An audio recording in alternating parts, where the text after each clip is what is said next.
a critique of rationalism embedded in doctors' white coats. Medicine is humanistic science. Imagine a basic science researcher rushing to a blind date in a basement cafeteria while still wearing his lab coat. His date might be disappointed. She sees the white coat and assumes he's a doctor, only to learn he's just a researcher. It's interesting that we call it a lab coat and not a doctor's coat, isn't it? That's because it was originally, and always has been, a laboratory coat. Doctors borrowed it from researchers, much like my son who sneaks into my closet, puts on my suit, and plays at being grown up. So why did doctors adopt the lab coat? Simply put, they wanted to borrow the authority and prestige of scientific researchers. Hospital-centered medicine emerged in Paris, France from 1800 to 1850. In the first half of the 19th century, Paris became a mecca of cutting-edge medicine and established itself as a medical education institution for those who flocked there to study.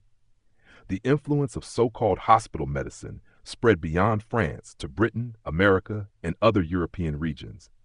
This hospital-centered medicine was grounded in basic science research such as pathology and anatomy. The white coat symbolized this hospital medicine. In the early 19th century, elite American doctors who studied in Paris sought to spread scientific medicine to America. At the time, American doctors typically wore black formal attire, similar to priests and lawyers, during their practice. For them, it wasn't just luxurious perfumes and elegant dresses that were coveted imports from France. Hospital medicine, symbolized by the white coat, was seen as the latest haute couture. The prestige and authority associated with science captivated them, leading doctors to don long, uncomfortable white coats to emulate scientists. Some American doctors, however, seemed to harbor a hint of envious discontent toward the sophisticated white coat-wearing physicians trained in Europe, perhaps perceiving them as overly pretentious. They warned that an excessive focus on science and medicine could erode the true essence of a physician's identity as a healer.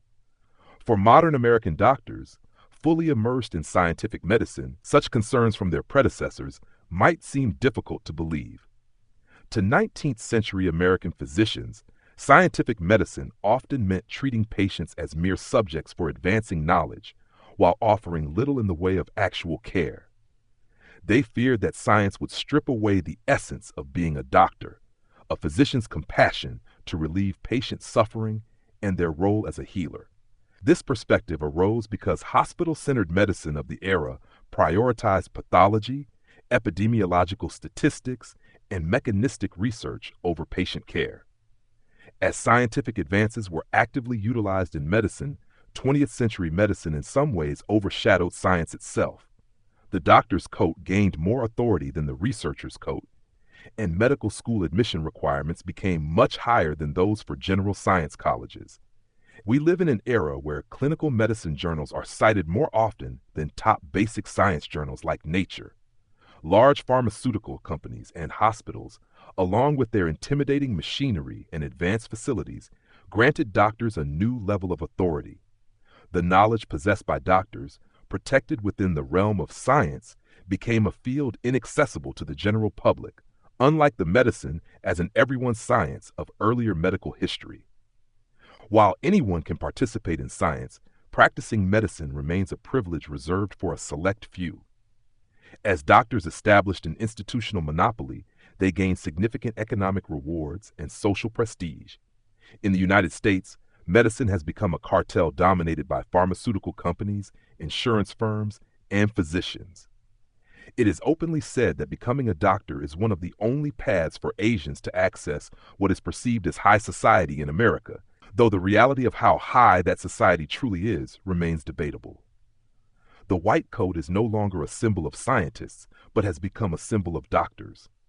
Ironically, most modern doctors now opt for scrubs instead of white coats, resembling janitors. They no longer need to mimic authority. They have become the authority itself. As medical historian John H. Warner noted, the meaning of science in medical history has shifted across eras, and doctors throughout history did not always place science at the core of their identity as modern physicians do. For much of its history, medicine was more aligned with the humanities. However, as it evolved into scientific and hospital-based medicine in the modern era, it gradually lost many of its humanistic qualities. Thankfully, in recent years, many scholars and doctors have moved away from the intellectualism worshipped in the 19th century. There is a growing effort to reintroduce the humanities into modern medicine, recognizing the importance of a more balanced approach. I can't help but wonder what the attire of future doctors will symbolize. Medicine is the most humanistic science and the most scientific humanity. Pellegrino.